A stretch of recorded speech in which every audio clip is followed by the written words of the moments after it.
अरे बेटा, बड़ा जल्दी आ गईला। हाँ बाबूजी, हमार सिलेक्शन हो गई। सिलेक्शन हो गया? जी बाबूजी। और साहब लोग हमसे घूस मांगत हुआ, उतना हमारे पैसा के जुगाड़ना। बेटा मत घबरा, सब हो जाई।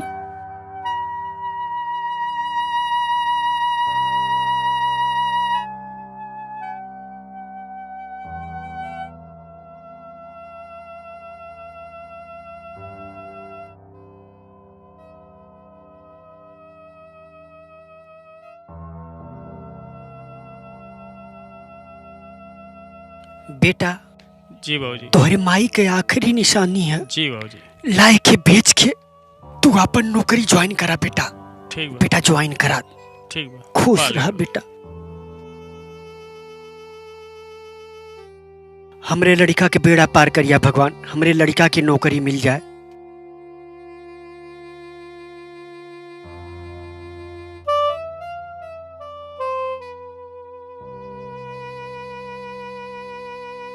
अरे हमरे बाबू का कपड़वा तो बड़ा गंदा बा।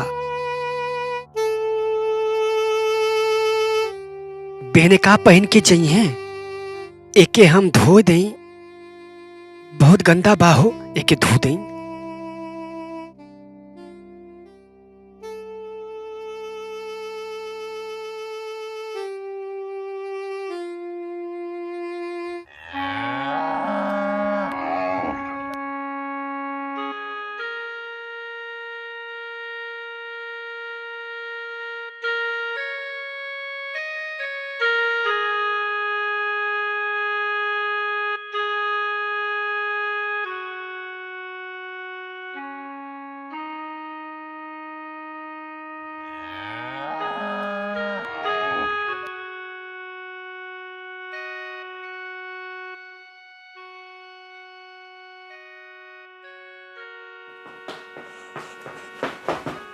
बाबूजी पा लेगी।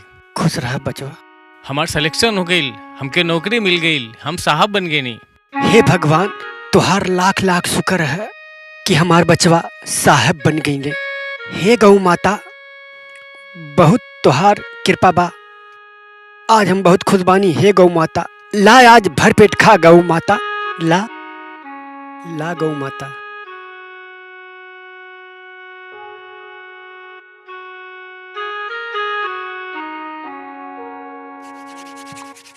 हे बिरजू की माई, आज तू रहतू तो कितना खुशी मिलत। हे बिरजू की माई, आज तुहार बेटवा, तुहार लाल साहेब बन गई। माई ना तो का बोल बाबूजी, तू का माई के कमी कम होके देला? माई से कम थोड़ी हुआ बाबूजी। हमें पढ़ा लिखा के बड़ा साहब बना देला, ये बहुत बड़ी बात है बाबूजी। आज बचवा तुहार माई होती तो कितना कितना खुश होती, कितना आशीर्वाद देती, कितना देवी देवता मनौती। रोआ मत, रोआ मत बाबूजी।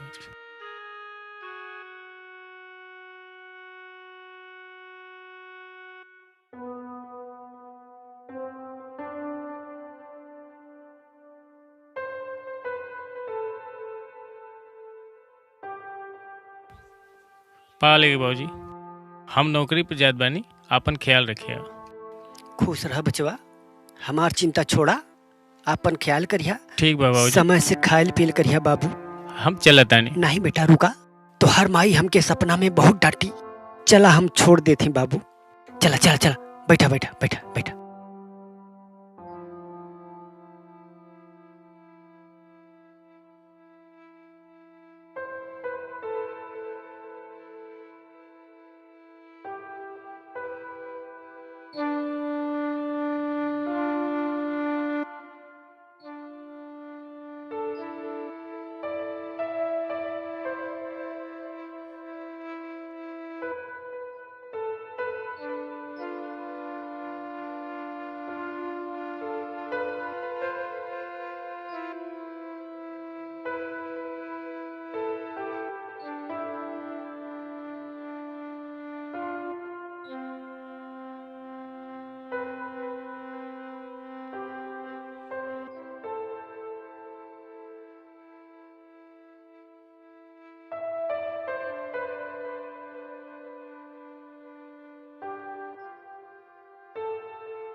अरे बाबूजी कोनो गाड़ी ना लौकत है। आई बेटा, घबरा मत, गाड़ी आई, गाड़ी आई, आराम से पहुंच जीवा बेटा।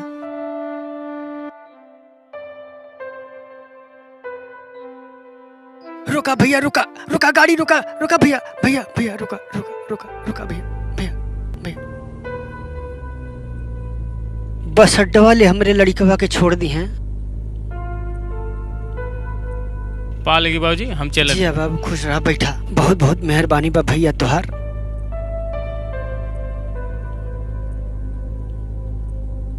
जा बाबू जा, अपन ख्याल करिया।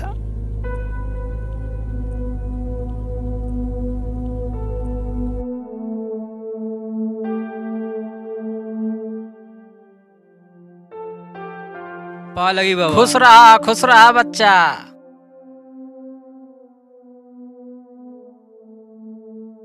पा लगी बाबा। आनंद रहा बच्चा।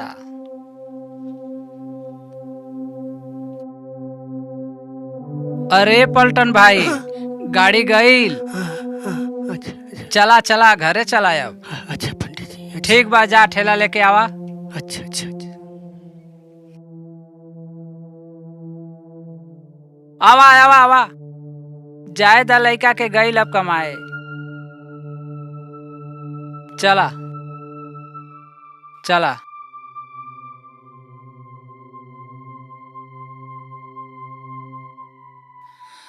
अरे पलटन भाई, ई कुल तोहरे मेहनत का फल बा।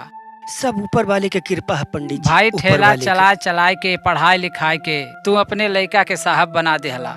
बाप होखे तो भाई तोहरे जैसन। सब ऊपर वाले का मेहरबानी अरे है। भाई, हम तो तोहरे मेहनत का फल मानब।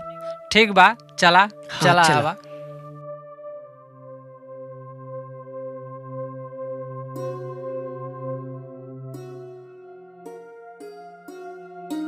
हाय।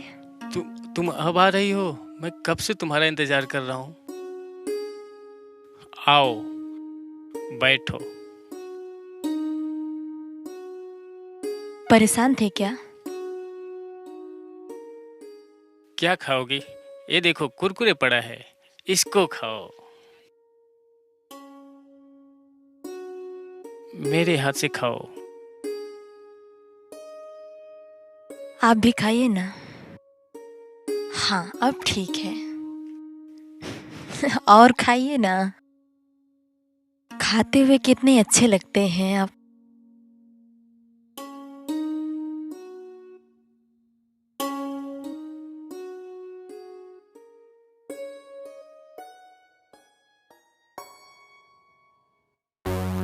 बड़ा दिन हो गई बबुआ के देखले। कैसे हुई है हमार लाल? एक बार सूरत देख ले, हमार हेरा जुड़ा जात। हे बिरजू के माई, बबुआ के बड़ा याद आवत है बिरजू के माई। अब काले हम दाना भुजाना लेके शहर जाई अपने बबुआ से मिले।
क्या हुआ? किससे मिलना है? बिरजू साहब से मिले के, बिरजू साहब से। ठीक है, यहाँ पे रुकिए, हम साहब को बुला रहे हैं। अरे यार, वो फाइल तो पास हो गया है ना? हाँ हो गया है। उसके बारे में आप चौबे जी से मिल लेना, पूरी जानकारी वही देंगे। हाँ तो मिल जाएगा तो काम आगे चलेगा ना उसके बाद। हाँ चलेगा। सर, कोई बुढ़ा आ रहा है, आपको बुला रहा है। ठीक है, चलो मैं आता हूँ। ठीक है सर।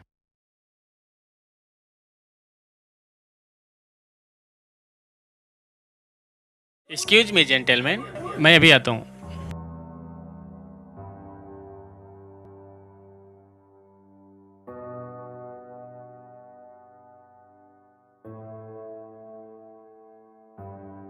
यहाँ आने की क्या जरूरत थी आपको? पैसा चाहिए तो कह दिए होते, हम भिजवा देते। नहीं बेटवा, पैसा के जरूरत ना बा।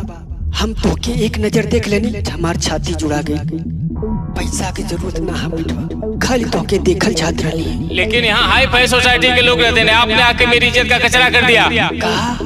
यहाँ हाई फाई सोसाइटी के लोग रहते हैं, आप इस तरह से चले आए। खैर जो हुआ सो हुआ, चलिए।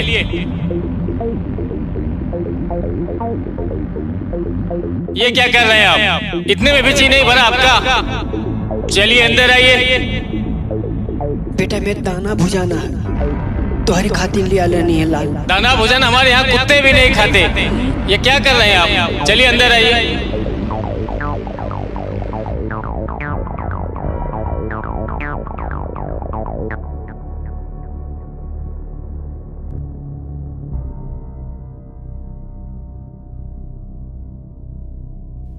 नमस्ते नमस्ते नमस्ते।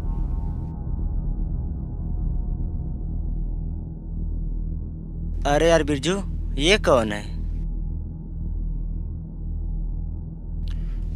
ये मेरे गांव का सर्वेंट है। वाह भाई बिरजू, गांव में भी सर्वेंट रखे हो भाई, मानना पड़ेगा। बहुत तकदीर वाले हो भाई बिरजू। तो अच्छा भाई बिरजू, हम लोग चलते हैं। ठीक है ठीक है, चले भाई। ठीक है ठीक है, चलिए भाई, ठीक फिर है, मिलेंगे। चलिए। ओके।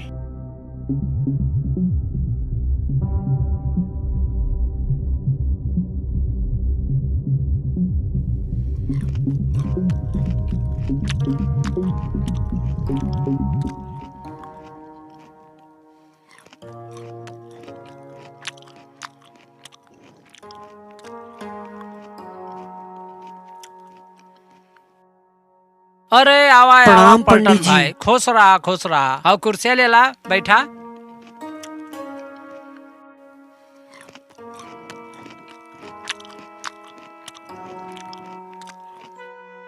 बैठा बैठा।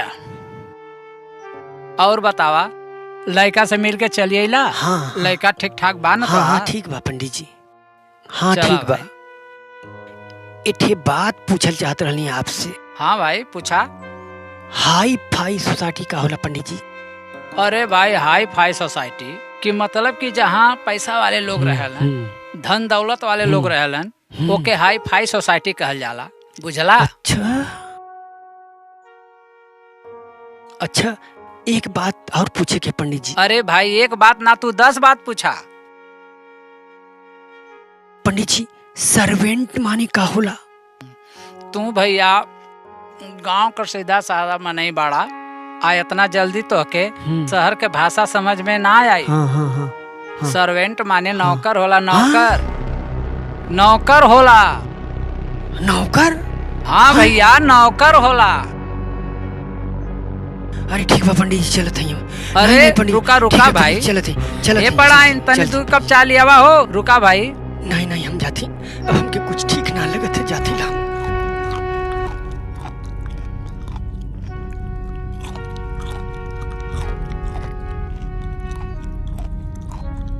धिक्कार बा ऐसन सोसाइटी पे, धिक्कार बा ऐसन नालायक लड़का पे। थोकत बानी ऐसन सोसाइटी पे हम, जे अपन जमीर भूला गई। हम ई सोचले रहली हमार बेटा अपने बाप के नाम रोशन करी, बड़ाई करी। हमार बाप मेहनत मजदूरी करके हमके साहब बनौले। लोग हमार उदाहरण दे कि बाप होके तो हमरे जैसन, लेकिन ना, हमार किस्मत खराब रहल। हे बिरजू की माई, तोहरे कोखी में लायक ना लायक बिटवा जन्मल बा। अब हम यहाँ ना रहब, हम तोहरे लगे आवत बानी। हे बिरजू के माई, हम हूँ तोहरे लगे आवत बानी। अब जिए के इच्छा ना करत बा बिरजू के माई। आवत हई तोहरे लगे आवत हई।